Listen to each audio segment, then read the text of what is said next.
Hello everyone, welcome back on our YouTube channel. तो आज के इस स्पेशल डे में हम आपके लिए एक स्पेशल वीडियो लेकर आए हैं और साथ में आपके लिए एक स्पेशल सरप्राइज भी। और ये सरप्राइज आपको आपके इंग्लिश के एग्जाम में 90 तो नहीं बट हाँ 95 प्लस मार्क्स लाने में काफ़ी हेल्पफुल साबित होने वाला है। बिकॉज आज हम आपको बताने वाले हैं कि इंग्लिश में कौन सी बुक्स आपको पढ़ना है और उस बुक्स को हम आपको फ्री ऑफ कॉस्ट प्रोवाइड करने वाले हैं। कैसे, उन सारी चीज़ों को हम इस वीडियो में आपको बताने वाले हैं। और इसके साथ ही इंग्लिश के कंप्लीट सिलेबस, इसके एग्जाम पैटर्न, कितने चैप्टर्स को आपको पढ़ना है, या स्टोरी ऑफ इंग्लिश क्या है, किस टाइप के क्वेश्चन एग्जाम में पूछे जाते हैं, कंप्लीट सिलेबस को हम इस वीडियो में कवर करने वाले हैं। अब तक जितने डाउट्स आपने हमारे टेलीग्राम चैनल पर मैसेज किए थे उन सारे डाउट्स को हमने इस वीडियो में कंसीडर किया है और इस वीडियो को कंप्लीट देखने के बाद आपके सारे डाउट्स क्लियर। तो सबसे पहले बात करते हैं इसके एग्जाम पैटर्न की। इंग्लिश का हमारा ये पेपर टोटल 100 मार्क्स का होता है। अब इस 100 मार्क्स में ग्रामर से कितने मार्क्स के क्वेश्चन पूछे जाते हैं, टेक्स्ट बुक से कितने पूछे जाते हैं, इन सारी चीज़ों को हम आगे देखने वाले हैं। तो इन 100 मार्क्स में आपको एग्जाम में पास करने के लिए 30 मार्क्स को सिक्योर करना होता है, ठीक है। और इन 100 मार्क्स के क्वेश्चंस को सॉल्व करने के लिए आपको टोटल टाइम मिलते हैं 3 आवर एंड 50 मिनट। और स्टार्टिंग के 50 मिनट आपको बस क्वेश्चंस को रीड करने के लिए मिलते हैं और इस टाइम ड्यूरेशन में आप अपने आंसर शीट पर कुछ भी लिख नहीं सकते हो। इसका हमारा ये पेपर टोटल 2 सेक्शन में डिवाइड होता है, सेक्शन ए और सेक्शन बी। सेक्शन ए में आपसे सिर्फ ऑब्जेक्टिव टाइप के क्वेश्चन पूछे जाते हैं और उनमें से आपको 50 क्वेश्चंस को सॉल्व करना होता है। हर एक क्वेश्चन 1 मार्क्स के होते हैं। इस तरह से सेक्शन ए का टोटल वेटेज हो गया 50 मार्क्स का। अब इन 50 मार्क्स में से आपको टेक्स्ट बुक से टोटल 20 मार्क्स के क्वेश्चन पूछे जाते हैं। वही ग्रामर से आपको पूछे जाते हैं टोटल 30 मार्क्स के क्वेश्चन। अब इन टेक्स्ट बुक और ग्रामर दोनों से किस टाइप के क्वेश्चन पूछे जाते हैं और ग्रामर में किन चैप्टर्स को हमें पढ़ना है और किन चैप्टर से ऑब्जेक्टिव में क्वेश्चन पूछे जाते हैं, अब हम इसे देखने वाले हैं, ठीक है। तो अब देखते हैं हम ग्रामर के सिलेबस को। तो ऑब्जेक्टिव के 50 मार्क्स में 30 मार्क्स तो ग्रामर का ही वेटेज हो गया। अब ग्रामर में किस चैप्टर से कितने मार्क्स के क्वेश्चन पूछे जाते हैं, अब हम इन्हें देखने वाले हैं। तो प्रीपोजिशन से टोटल 5 मार्क्स के क्वेश्चन एग्जाम में पूछे जाते हैं। क्वेश्चन इस तरह से रह सकता है जैसे he comes dash my home daily, तो he comes to my home daily. या फिर क्वेश्चन इस तरह से रह सकता है what the time dash your watch, तो what the time by your watch. इस तरह के क्वेश्चन प्रीपोजिशन से मतलब इजी टाइप के क्वेश्चन पूछे जाते हैं। इसके लिए आपको ज़्यादा एडवांस पढ़ना नहीं रहता। फिर नेक्स्ट है सेंटेंस करेक्शन। तो सेंटेंस करेक्शन से 3 मार्क्स के क्वेश्चन एग्जाम में पूछे। फिर नेक्स्ट टॉपिक मॉडल वर्ब से आपके 3 मार्क्स के क्वेश्चन एग्जाम में पूछे जाते हैं। क्वेश्चन इस तरह से रह सकता है जैसे we dash drive our car very carefully, तो यहाँ शुड का यूज होगा, मॉडल वर्ब शुड का यूज होगा, यानी कि we should drive our car very carefully. तो इस तरह के क्वेश्चन मॉडल वर्ब में पूछे जाते हैं। फिर अगर वॉइस की बात करें तो वॉइस से 2 मार्क्स के क्वेश्चन एग्जाम में पूछे जाते हैं। क्वेश्चन में आपको एक्टिव से पैसिव में कन्वर्ट करने को मिलता है। अब क्वेश्चन रह सकता है जैसे डिस्पैच द लेटर, तो इसे हमें पैसिव में कन्वर्ट करना है। आपको टोटल 4 ऑप्शंस मिलेंगे, उनमें से एक करेक्ट ऑप्शन होगा जहाँ पे आपको मिलेगा let the letter be dispatched. तो इस तरह के क्वेश्चंस आपको एग्जाम में पूछे जाएंगे और इन्हें आप आसानी से आंसर कर सकते हो, ठीक है। फिर नरेशन से 2 मार्क्स के क्वेश्चन एग्जाम में पूछे जाते हैं और यहाँ आपको डायरेक्ट से इनडायरेक्ट में सेंटेंस को कन्वर्ट करना रहता है, ठीक है। और स्पेलिंग मिस्टेक से भी एक क्वेश्चन एग्जाम में पूछा जाता है। कोई भी वर्ड हो सकता है, जैसे मान के चलो बिजनेस, तो उसे हमें करेक्ट करना रहता है, तो BUSINESS हम इसे सही कर सकते हैं। इस तरह से एक क्वेश्चन आर्टिकल से और एक क्वेश्चन प्रोनाउन से एग्जाम में पूछा जाता है। फिर बाकी के कुछ चैप्टर जैसे टेंस, एंडो, साइनो, फ्रेजल वर्ब कॉम्बिनेशन से टोटल 12 मार्क्स के क्वेश्चन एग्जाम में पूछे जाते हैं। अब ऐसा हो सकता है टेंस से 4 या 5 क्वेश्चन, एंटो से 1 या 2 क्वेश्चन, या साइनो से 2 क्वेश्चन, मतलब टोटल वेटेज आप इतना जान लो इनका रहेगा 12 मार्क्स का। और देखो ये सारे क्वेश्चंस बहुत ही बेसिक होते हैं, तो अब ऐसा आप स्टार्ट मत करना कि जितने भी चैप्टर्स हैं आप एक मोटी किताब उठाना और उन्हें रटना स्टार्ट कर दो। आपको हार्ड वर्क करना है लेकिन स्मार्ट स्टडी के साथ। देखो आपने 10th क्लियर कर लिया है पहले ही, और अगर आप CBSE से हो या बिहार बोर्ड से फ़र्क नहीं पड़ता, इन सारे चैप्टर्स को आपने पहले ही कंप्लीट किया हुआ है। अब आपको ज़रूरत है, तो अब आपको ज़रूरत है बस प्रैक्टिस करने की, और इसके लिए भी आपको कहीं और जाने की कोई ज़रूरत नहीं है। बिकॉज मैं एग्ज़ाम के कुछ मंथ पहले मैं जितने भी क्वेश्चंस अब तक एग्जाम में पूछे गए इन सभी चैप्टर से, उन सारे क्वेश्चंस को, उन सभी प्रीवियस ईयर क्वेश्चन को मैं एक वीडियो में कंबाइन कर आपको अपलोड कर दूंगा। फिर उस वीडियो को देखने के बाद आपको ये कंप्लीट पता चल जाएगा कि किस तरह के क्वेश्चन एग्जाम में अब तक पूछे गए हैं, वो किस लेवल के क्वेश्चन है, और इसके साथ ही आपकी कंप्लीट प्रिपरेशन हो जाएगी हर एक चैप्टर के ऑब्जेक्टिव क्वेश्चन की, ताकि आप सारे क्वेश्चन को आसानी से सॉल्व कर सको, ठीक है। तो अब बात करते हैं इंग्लिश के टेक्स्ट बुक की। बिहार बोर्ड के इंग्लिश में आपको जिस बुक को पढ़ना रहता है, जिस बुक को आपको फॉलो करना रहता है, उस बुक का नाम है रेनबो। क्लास 11 के लिए रेनबो का पार्ट 1 और क्लास 12 के लिए रेनबो का पार्ट 2। अब देखो, रेनबो के बुक में आपको टोटल 3 सेक्शन मिलेंगे। सेक्शन ए में आपको मिलेगा प्रोज सेक्शन, सेक्शन 2 में आपको मिलेगा पोइट्री सेक्शन और सेक्शन 3 में आपको मिलेगा एक रीड थिंक एंड एंजॉय का सेक्शन। और उस सेक्शन 3 से एग्जाम में एक ही क्वेश्चन नहीं पूछा जाता, तो आपको बस पोइट्री सेक्शन और प्रोज सेक्शन इन्हीं 2 सेक्शन को पढ़ना है। और यही बुक मैं आपको अपने चैनल पर फ्री ऑफ कॉस्ट प्रोवाइड करने वाला हूँ, ठीक है। तो सबसे पहले हम देखते हैं कि हमें किन किन चैप्टर्स को पढ़ना है प्रोज और पोइट्री सेक्शन में। प्रोज सेक्शन में आपको टोटल 11 चैप्टर्स को पढ़ना होता है और एग्जाम में इन 11 चैप्टर से क्वेश्चंस पूछे जाते हैं। फर्स्ट चैप्टर है इंडियन सिविलाइजेशन एंड कल्चर, जो कि महात्मा गांधी के द्वारा लिखा गया था। फिर सेकंड चैप्टर है भारत इज माई होम, जो कि जाकिर हुसैन की एक स्पीच से लिया गया था। थर्ड नंबर चैप्टर है अ पिंच ऑफ स्नफ, जो कि मनोहर माल गौंगर के द्वारा लिखा गया था। फिर इसी तरह से फोर्थ नंबर चैप्टर है I have a dream. Chapter number 5 है ideas that have helped mankind. Chapter number 6 the artist, जो कि सिगानोया के द्वारा लिखा गया था। Chapter number 7 a child is born. Chapter number 8 how free is the press. Chapter number 9 the earth. Chapter number 10 India through a traveller's eye. और chapter number 11 a marriage proposal. Poetry section में आपको total 10 chapters को पढ़ना होता है। ये सारे chapters यहाँ पे दिए हुए हैं। फर्स्ट चैप्टर है sweetest love I do not go. Chapter number 2 है song of myself. Chapter number 3 now the leaves are falling fast. Chapter number 4 और to autumn. Chapter number 5 an epitaph. Chapter number 6 the soldier. Chapter number 7 Macavity the mystery cat. Chapter number 8 फायरम।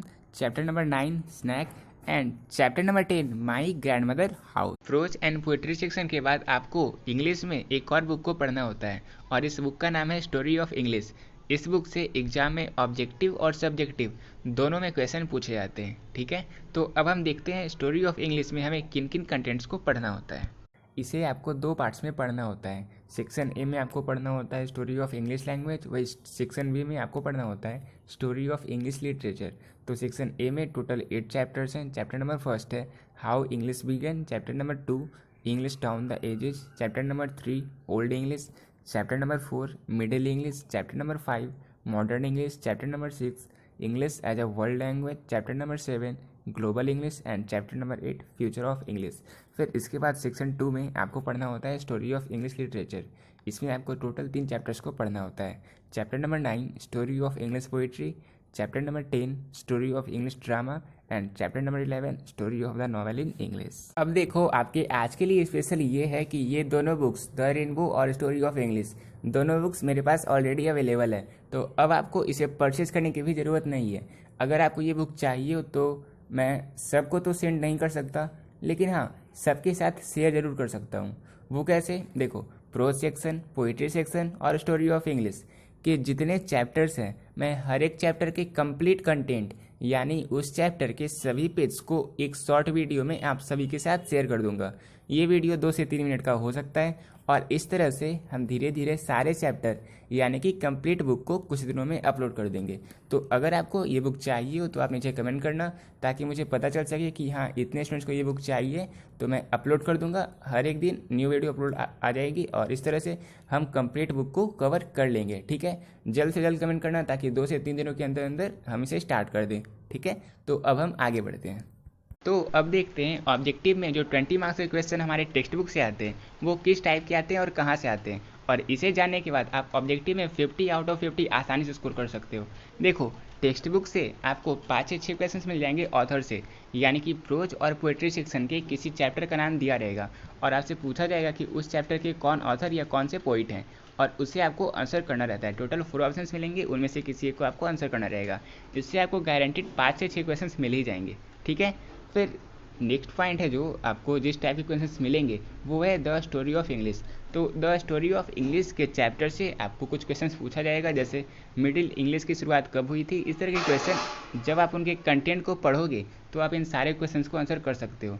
और फिर आपसे पूछा जाएगा content of the chapter, यानी कि pros and poetry section के जितने भी चैप्टर्स हैं, अगर आप उन्हें एक बार स्टडी करोगे, उन्हें पढ़ लोगे, तो उस पढ़े हुए चैप्टर से एग्जाम में उसके बीच से क्वेश्चन पूछा जाएगा।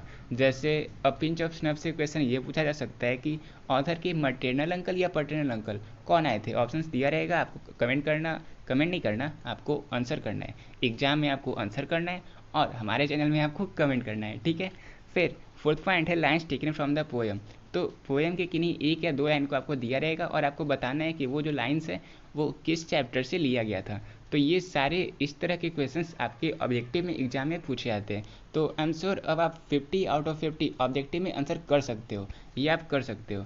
और इसके लिए आपको आपके टेक्स्ट बुक का रहना बहुत ही ज़्यादा इंपॉर्टेंट है, बिकॉज जब तक आप टेक्स्ट बुक को कंप्लीट नहीं पढ़ोगे तो आप इन जैसे क्वेश्चंस को, छोटे छोटे क्वेश्चंस को आंसर नहीं कर पाओगे। लेकिन एक बार अगर आपने कंप्लीट टेक्स्ट बुक को पढ़ लिया तो इन सारे क्वेश्चंस को आप आसानी से सॉल्व कर सकते हो। तो इसलिए कमेंट करना, मैं जल्द से जल्द वीडियो को 2 से 3 दिन के अंदर अंदर अपलोड करने की कोशिश करूँगा। तो अब देखते हैं सेक्शन बी में किस टाइप के क्वेश्चन पूछे जाते हैं। तो अब बात करते हैं सेक्शन बी की। सेक्शन बी में आपको टोटल 50 मार्क्स के क्वेश्चंस को सॉल्व करना होता है। हालांकि ऑप्शंस इसमें इतने सारे मिलते हैं कि आप आसानी से 50 आउट ऑफ 50 स्कोर कर सकते हो। देखो, फर्स्ट क्वेश्चन आपको मिलेगा ऐसे राइटिंग का, यानी कि आप सोच लो ग्रामर से आपको एक क्वेश्चन मिलने वाला है, जो कि होगा टोटल 8 मार्क्स का। अभी 8 मार्क्स के क्वेश्चन में आपको टोटल 5 टॉपिक्स मिलेंगे और उन 5 में से किसी भी एक टॉपिक पर आप ऐसे लिख सकते हो, ठीक है। जैसे अभी मेरे पास 2020 का पेपर अभी मैंने लिया हुआ है और यहाँ आपको टोटल 5 ऑप्शंस मिले थे। Village life, discipline, work is worship, a film you have recently watched and your college library. इन 5 में से किसी भी एक टॉपिक पर आपको क्वेश्चन में आंसर करना रहता है, किसी एक पर आपको ऐसे राइटिंग लिखना रहता है, ठीक है। और फिर इस क्वेश्चन को आपको टोटल 150 से 200 वर्ड के बीच में आंसर करना रहता है। तो इस तरह से आपका फर्स्ट क्वेश्चन हो गया, जो कि था 8 मार्क्स का।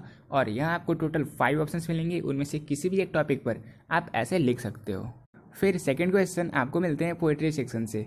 यहाँ आपको किसी भी चैप्टर के 2 लाइन्स मिलते हैं और उन लाइन्स को आपको एक्सप्लेन करना रहता है। जैसे 2020 का पेपर अभी फिलहाल मेरे पास है, तो फर्स्ट ऑप्शन था Macavity Macavity there is no one like Macavity for he is fiend feline shape a monster of depravity. तो ये मैकेवेटी द मिस्ट्री गाइड से लिया गया था, इस लाइन को आपको एक्सप्लेन करना था। या फिर एक और ऑप्शन था he lifted his head from his drinking as cattle do and looked at me vaguely as drinking cattle do. तो ये था द स्नैक से। तो इस तरह से आपको टोटल 4 ऑप्शंस मिलेंगे और उन 4 में से आपको बस किसी एक ही क्वेश्चन को अटेम्प्ट करना है और वो क्वेश्चन होता है 4 मार्क्स का, ठीक है। तो आपको टोटल 4 ऑप्शंस यहाँ भी मिल रहे हैं और 4 में से किसी भी एक को तो आप आंसर कर ही सकते हो। और मैंने आपको पहले ही बता दिया, आप एक बार टेक्स्ट बुक पढ़ सकते हो, पढ़ोगे तो आपके सारे क्वेश्चन सॉल्व हो जाएंगे। जितने भी क्वेश्चन लाइन से आते हैं वे सारे क्वेश्चन आपके आसानी से सॉल्व हो जाएंगे अगर आपने एक बार टेक्स्ट बुक पढ़ा है तो, ठीक है। तो देखो, सेकेंड क्वेश्चन भी हमारा सॉल्व हो गया।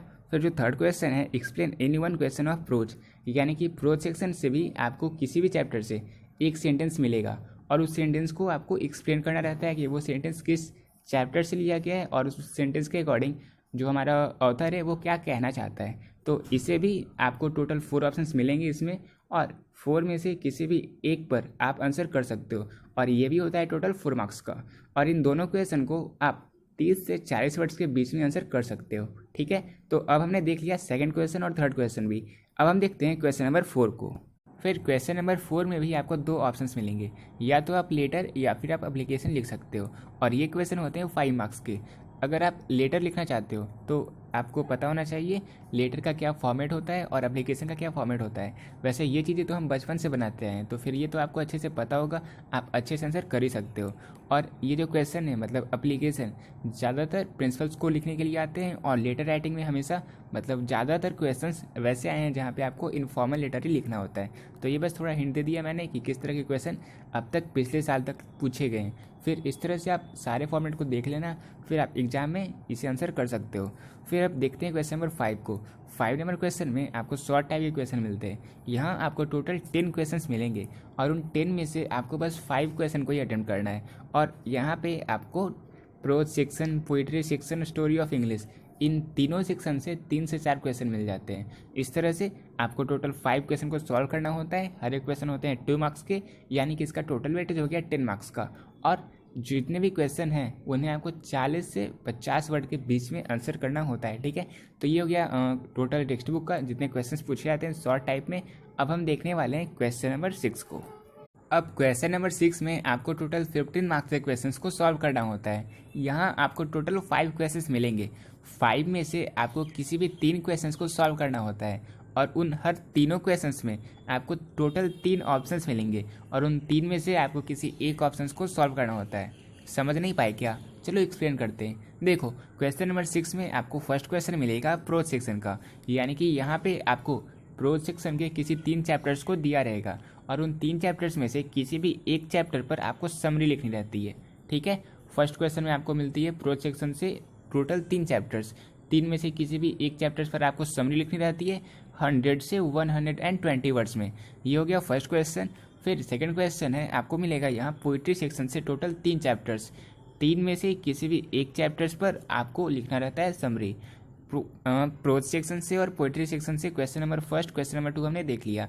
फिर अब क्वेश्चन नंबर 3 है, यहाँ पे आपको स्टोरी ऑफ इंग्लिश से क्वेश्चंस पूछे जाएंगे, जैसे write a short note on English as a global language. जो चैप्टर्स मैंने आपको बताए थे, मैंने दिखाई था ना आपको स्टोरी ऑफ इंग्लिश में किन किन चैप्टर्स को पढ़ना है, तो वहीं से आपसे क्वेश्चंस पूछे जाते हैं। जैसे write a note on the dialect of middle English, ये सारे क्वेश्चंस 2020 के पेपर में पूछे गए थे। अगर आप इस पेपर को चाहते हो देखना तो फिर आप कमेंट करना, कुछ दिनों में मैं इसकी वीडियो भी अपलोड कर दूंगा। ठीक है, अब क्वेश्चन नंबर 4 है मैच द फॉलोइंग। यहाँ पे आपको पोइट्री सेक्शन के टोटल 5 चैप्टर्स दिए रहेंगे और उन 5 चैप्टर्स को आपको उनके पोइट से मैच करना होता है। और अगर आप याद करो तो मैंने आपको बताया था ऑब्जेक्टिव में भी पोएम और उसके पोइट और चैप्टर और उसके ऑथर को आपको मैच करने के लिए 6 क्वेश्चंस मिलेंगे। तो ये बहुत ही इंपॉर्टेंट है कि आपको हर एक चैप्टर के पोइट और साथ में उनके ऑथर को याद करना है। और इसके लिए मैंने एक ट्रिक भी बनाई थी, बिकॉज कई सारे स्टूडेंट्स पहले कमेंट कर रहे थे कि सर इतने सारे चैप्टर्स हैं, हम उनके ऑथर को मिसमैच कर जाते हैं, वो भूल जाते हैं। इसलिए मैंने उस वीडियो को बनाया था जहाँ पे मैंने ट्रिक से हर एक चैप्टर को कवर किया था। तो डिस्क्रिप्शन बॉक्स में मैं फिर वापस से उस वीडियो का लिंक डाल दूंगा, जितने स्टूडेंट्स न्यू हैं वो उस वीडियो को वापस से देख सकते हैं। अब क्वेश्चन नंबर 5 आपको ट्रांसलेशन का मिलेगा। टोटल आपको 8 ऑप्शंस मिलेंगे, 8 में से आप किसी भी 5 क्वेश्चन को सॉल्व कर सकते हो। ट्रांसलेशन भी बहुत ही ईजी होते हैं, जैसे मैं चाय पी रहा हूँ, आपकी घड़ी में कितना बजा है, ये सारे क्वेश्चन एग्जाम में अब तक पूछे गए हैं। ठीक है, तो देखो इस तरह से हमने देख लिया कि क्वेश्चन नंबर 6 में टोटल 5 ऑप्शंस मिलेंगे, 5 क्वेश्चंस मिलेंगे और हर एक क्वेश्चन होंगे 5 मार्क्स के। और आप इन 5 में से किसी भी 3 क्वेश्चन को अटेम्प्ट कर सकते हो। अगर आप मुझसे पूछो तो मैंने question number first, question number second और क्वेश्चन नंबर डी यानी कि match the following, summary from poetry section और समरी फ्रॉम प्रोज सेक्शन, इन 3 क्वेश्चंस को सॉल्व किया। जानते हो, कभी कभी तो मुझे ऐसा लगता है कि जितने कंटेंट अब तक मैंने इस चैनल पे अपलोड किए, काश ये कंटेंट मेरे टाइम जब मैं 12th में था तो ऑलरेडी अवेलेबल होते। बिकॉज जब मैं 12th में गया था, मतलब कॉमर्स स्ट्रीम से था मैं, तो फिर मुझे क्या पढ़ना है, किस सब्जेक्ट को पढ़ना है, उसके लिए किस बुक को परचेज करना चाहिए, सिलेबस क्या है, ये तो मतलब कुछ समझ में नहीं आ रहा था स्टार्ट कहाँ से करें। इसलिए आप देख सकते हो हमने अपने चैनल पे best YouTube channel for complete syllabus या फिर सिलेबस की भी वीडियो जब मैं अपलोड करता हूँ तो यहाँ पे आपके हर एक डाउट को मैं कंसिडर करता हूँ। और मैं ये मानकर चलता हूँ कि जब मैं स्टूडेंट था तो मुझे कौन से डाउट्स थे, मैं उन सारी चीज़ों को अपनी वीडियो में क्लियर करता हूँ। और यही कारण है कि मैं जब भी मुझे टाइम मिलता है तो मैं इन वीडियोज़ को अपलोड करने की कोशिश करता हूँ। और वैसे तो आपको पता ही है कि हमारा चैनल कुछ खास बड़ा है नहीं, मुझसे आगे बहुत सारे चैनल हैं और उनके सामने मेरा कोई वजूद नहीं है। बट फिर भी जब स्टूडेंट्स मुझ पे मेरी वीडियोस पर कमेंट करते हैं कि सर इसी तरह की एक और वीडियो इस सब्जेक्ट पर लेकर आना, और उस वीडियो को जब मैं अपलोड करता हूँ तो उसे देखने के बाद जब वो कमेंट करते हैं और ऐसा कमेंट करते हैं कि मुझे पता चलता है कि हाँ इन्होंने वीडियोज़ को कंप्लीट देखा है और साथ में अच्छे से सारी चीज़ें समझ में आई है, तो वैसे में मुझे खुद से खुशी मिलती है कि हाँ मैंने किसी का हेल्प करा और इससे कई सारे स्टूडेंट्स को बेनिफिट मिल रहा है। यही सारी चीज़ें हैं जो मुझे मतलब मोटिवेट करती है कि हाँ मैं नेक्स्ट वीडियो जल्द से जल्द अपलोड करने की कोशिश करूँ। तो आपका भी ये फ़र्ज़ बनता है कि जब मैं वीडियो अपलोड करूँ तो उसे कंप्लीट देखने के बाद कम से कम आप सभी स्टूडेंट्स के साथ शेयर ज़रूर किया करो। बिकॉज ये मेरा मानना है कि अगर कोई स्टूडेंट्स हमारे चैनल तक पहुँचेगा तो पहुँचने के बाद वीडियो जब वो देखेगा तो फिर वो सब्सक्राइब जरूर से ज़रूर करेगा और इस तरह से वो सारी वीडियो को ज़रूर देखेगा। इसलिए मैं कहता हूँ कि आप अगर वीडियोज़ को हमेशा शेयर किया करोगे तो वैसे में मैं हमेशा मोटिवेट रहूँगा और मुझे टाइम भी मैं खुद से टाइम मैनेज कर निकालूंगा और मैं वीडियोज़ अपलोड करते रहूँगा रेगुलरली। इसलिए प्लीज़ आप वीडियो को शेयर किया करना। और चलो अब कंटिन्यू करते हैं, अब देखते हैं नेक्स्ट क्वेश्चन को। फिर एक लास्ट क्वेश्चन नंबर 7 पूछा जाता है, जहाँ पे आपको एक पैसेज दिया रहता है और उस पैसेज को पढ़ने के बाद आपको टोटल 4 क्वेश्चंस को आंसर करना रहता है। ये क्वेश्चन हो गया अनसीन पैसेज का। फिर अगर आपसे ये क्वेश्चन नहीं बन सकता तो इसके लिए आपको एक और ऑप्शन मिलता है, जहाँ पे उस पैसेज को आपको सॉर्ट करना रहता है। सॉर्ट करके आपको उसका एक टाइटल देना रहता है। तो ये क्वेश्चन हो गया 4 मार्क्स का। अब अगर आप सेक्शन बी के ग्रामर के वेटेज को देखो तो टोटल 17 मार्क्स के क्वेश्चन आपको सेक्शन बी में मिलते हैं ग्रामर से। 8 मार्क्स का ऐसे, 5 मार्क्स का एप्लीकेशन या लेटर राइटिंग और 4 मार्क्स का प्रिसाइज राइटिंग। ठीक है, फिर टेक्स्ट बुक से मिलते हैं टोटल 33 मार्क्स के क्वेश्चंस। तो अब हमने इंग्लिश के कंप्लीट सिलेबस, एग्जाम पैटर्न, किस टाइप के क्वेश्चन एग्जाम में पूछे जाते हैं, किस बुक्स को फॉलो करना चाहिए, वो बुक्स आपको फ्री में कैसे मिलेंगे, या फिर किन चैप्टर्स को हमें आपको पढ़ना है, किन चैप्टर्स को आपको नहीं पढ़ना, किस चैप्टर से एग्जाम में क्वेश्चन नहीं पूछे जाते, इन सारी चीज़ों को हमने देख लिया कि ग्रामर में किन टॉपिक्स को पढ़ना है, उन टॉपिक से कितने मार्क्स के क्वेश्चन पूछे जाते हैं और कैसे क्वेश्चन पूछे जाते हैं। बहुत सारी चीज़ों को हमने इस वीडियो में कवर कर लिया। अगर आपको ये वीडियो पसंद आया हो तो वीडियो को लाइक करना, शेयर करना और कमेंट तो ज़रूर से ज़रूर करना। कुछ नहीं तो बर्थडे तो विश कर ही सकते हो। तो मिलते हैं अपनी नेक्स्ट वीडियो में, तब तक के लिए पीस आउट।